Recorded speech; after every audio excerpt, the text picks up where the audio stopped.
Hello, I decided for my multimedia project to go with the Goosebumps and Shivering section in Heat and Temperature in the Connections box.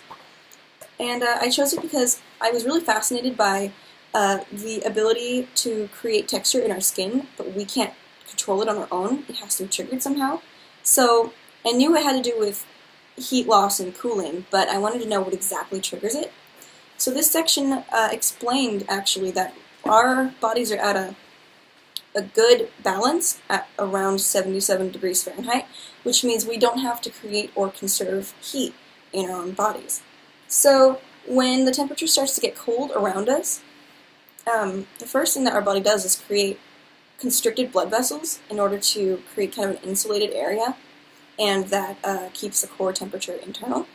Then after that, you start getting goosebumps, which is when the tiny muscles around your hair follicles contract to make your hair stand up.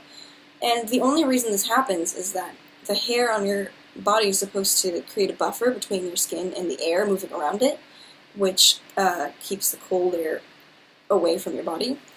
But the interesting thing about this is that it doesn't actually help humans at all, because we don't have a lot of hair to make a buffer with.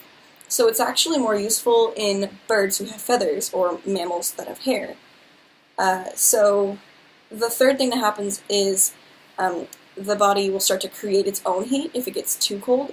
So that's when you start shivering, because it's your muscles creating movement in order to trigger more heat generation.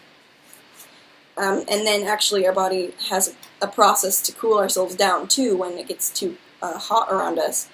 So that's when your blood vessels get larger and your skin gets more flush to create more flow through your body. And you start sweating, which creates evaporation close to your skin, and that also cools you down. And I never knew that it's our goosebumps is an evolutionary trait that we have no control over. So it makes a lot more sense now, which is in terms of why it's useless and does nothing.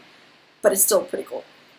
And I want to know if they can be triggered without heat loss. Like, for instance, when you're at a concert and there's a song that's so good and the person next to you turns and says, "I just got goosebumps, that was so good." Is that something that can actually happen? Can you create an imbalance that triggers that because of mystification or maybe getting creeped out by something? So that's something that I think interesting to look into. So that is all for me. Thank you for watching.